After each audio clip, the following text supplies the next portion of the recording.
Muito obrigada, Sra. Presidente. Cumprimento a Sra. Ministra, aos Srs. Secretários de Estado, agradecendo a presença mais uma vez aqui. Nesta primeira ronda vou dedicar-me estritamente ao tema do coronavírus, bem sabendo que isto não esgota todos os assuntos, continua a haver outros doentes que precisam de ser atendidos e, portanto, não deixaremos de ir a esses assuntos, bem sabendo que isto é uma emergência. Há outras pessoas que continuam com problemas e também estão preocupadas com a sua resolução. Começando então pelo tema específico que já foi aqui tratado, mas se calhar eu não percebi exatamente e como acho que é importante, gostava de perceber melhor. O que nós temos visto até aqui é que há casos assintomáticos com critério epidemiológico, por exemplo, pessoas que vieram de Itália, que acabaram por resultar em casos de infecção, e há casos sintomáticos sem critérios epidemiológicos que também resultaram em casos de infecção. Nestas situações houve informações da linha SNS 24 para as pessoas, até certa altura, para as pessoas permanecerem na sua vida normal, o que gerou mais à frente, enfim, vamos lá, falsos negativos, podemos dizer assim, e portanto infecções. Em muitos países o que está a ser feito é a alteração dos critérios, uma nova diretiva que diz que é necessário ou autoisolamento ou testar casos que não cumpram concomitantemente estes dois critérios. Portanto, casos que tenham sintomas mesmo que não tenham critério epidemiológico ou casos com critério epidemiológico que agora é alargado a outros países mesmo assintomáticos. Pergunta, em Portugal estamos a alterar o critério e em que termos? Primeira pergunta. Segunda pergunta, tem a ver com a proteção dos profissionais de saúde. A Sra. Ministra explicou e nós compreendemos que, e a Sra. Diretora-Geral de Saúde também já o tinha explicado, que foi aberta uma compra generalizada, que não há uma disponibilidade plena de material e que a compra está a ser feita na medida em que o mercado é abastecido. Compreendo. Mas convinha só destrinçar aqui dentro deste bolo de material do que é que estamos a falar, porque há o material para os casos, material para profissionais de saúde para casos de isolamento, é vamos chamar-lhe um kit particularmente específico, pelo que sei, esse não está necessariamente em falta, até porque também não há casos ainda, ainda bem, que justifiquem essa necessidade. O problema é no abastecimento para, por exemplo, médicos nos cuidados de saúde primário e nas triagens iniciais. O CDS recebeu informação que já há médicos infectados.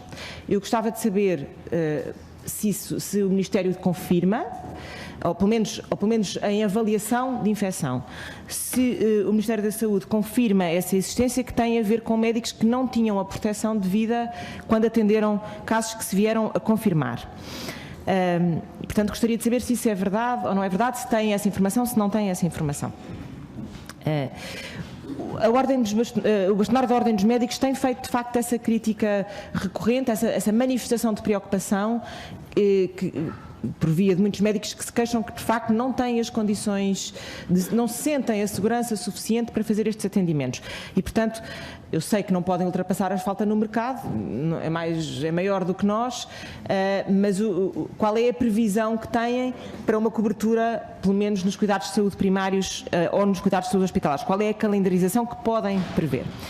Sobre isto ainda, o Hospital de Santo António ontem tomou uma decisão, tanto quanto foi tornado público, que é criar uma área específica para o tratamento dos doentes infectados.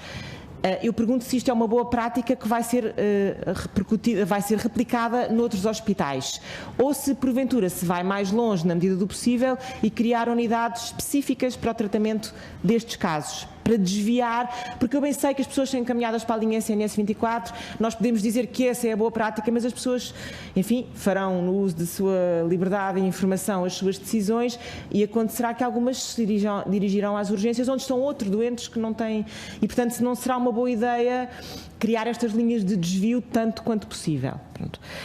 Sobre as camas de internamento, o Sr. Secretário de Estado foi bastante claro, 2.000 camas de isolamento, 1.561 de cuidados intensivos e intermédios.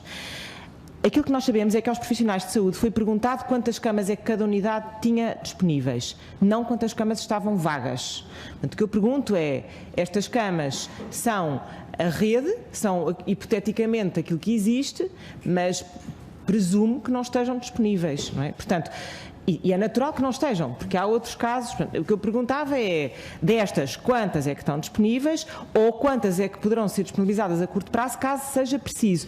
Porque, Sra. Ministra, eu compreendo muito bem a questão do alarme social.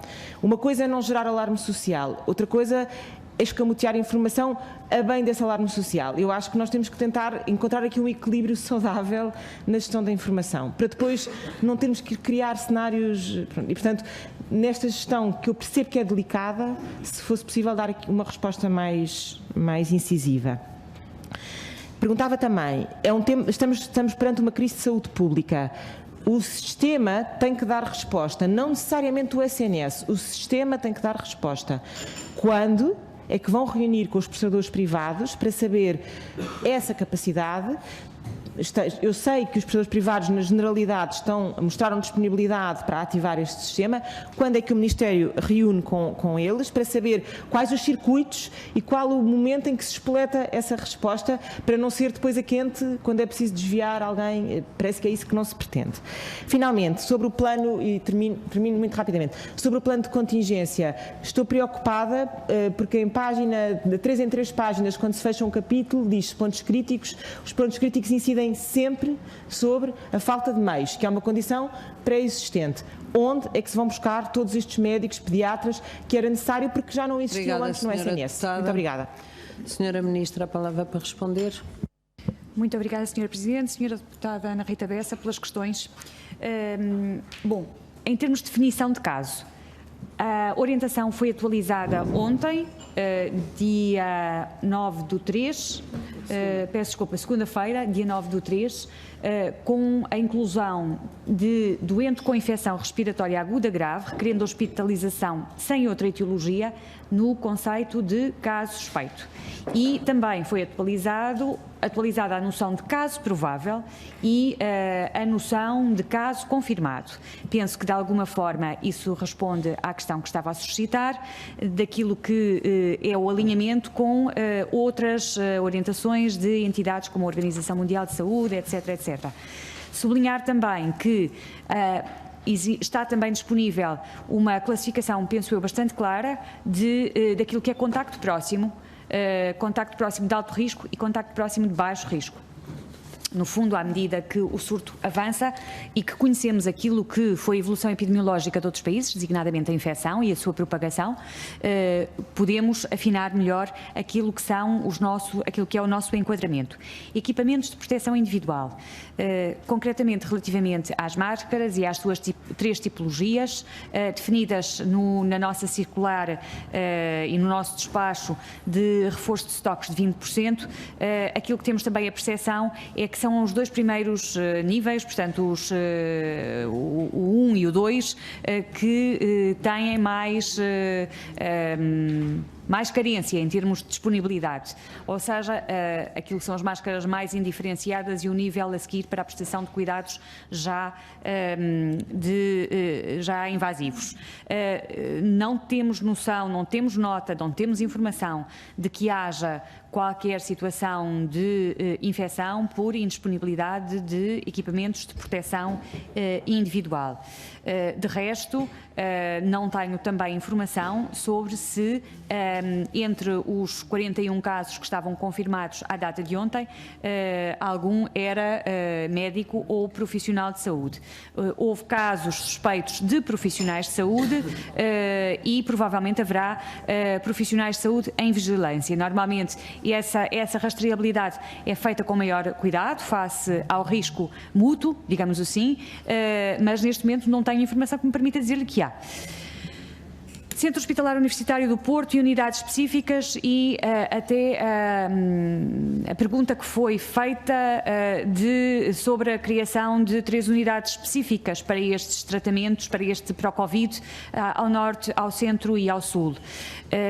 Hoje, como sabem, reúne o Conselho Nacional de Saúde Pública. Esta é uma das questões que gostaria que os peritos pudessem abordar. Aquilo que sabemos de epidemias anteriores, de surtos anteriores, é que essa foi a opção por vezes utilizada. Neste momento, aquilo que temos como resposta é uma resposta muito baseada naquilo que é o plano de contingência institucional. Gostava de sublinhar de uma forma muito assertiva que aquilo que temos visto em termos de instalação de tendas de campanha em alguns hospitais não são hospitais de campanha, são tendas para efeitos de possibilidade de realização de testes laboratoriais. Portanto, as pessoas não vão ficar em tendas de campanha. A solução utilizada pelo Centro Hospitalar Universitário do Porto tem a ver também com a própria tipologia do seu serviço de urgência e a dificuldade que tinham num contexto que não outro de criação de um circuito específico de garantir o isolamento destes atendimentos. Quanto à questão das camas e da sua disponibilidade, nós estamos a recolher em permanência, através da Administração Central do Sistema de Saúde, portanto vale a pena sublinhar que neste momento todos os serviços centrais estão em prontidão e em reuniões diárias, mais do que uma, de acompanhamento daquilo que é a disponibilidade de meios para a resposta ao Covid, mas dizia-vos, a Administração Central do Sistema de Saúde está a monitorizar permanentemente a disponibilidade de camas livres. Digamos assim, não de camas existentes no sistema, porque isso é capacidade instalada, fixa, que nós sabemos que em determinados momentos do ano habituais, a gripe, nós reforçamos, alargando com contratação de recursos humanos. Há camas ainda que não têm equipas afetas, equipas que poderão ser contratadas em função daquilo que venha a ser a evolução da situação e estamos a monitorizar essa capacidade. Dizer-lhes também, porque me pergunta, que faz parte deste acompanhamento sistemático o encaminhamento para cuidados continuados integrados.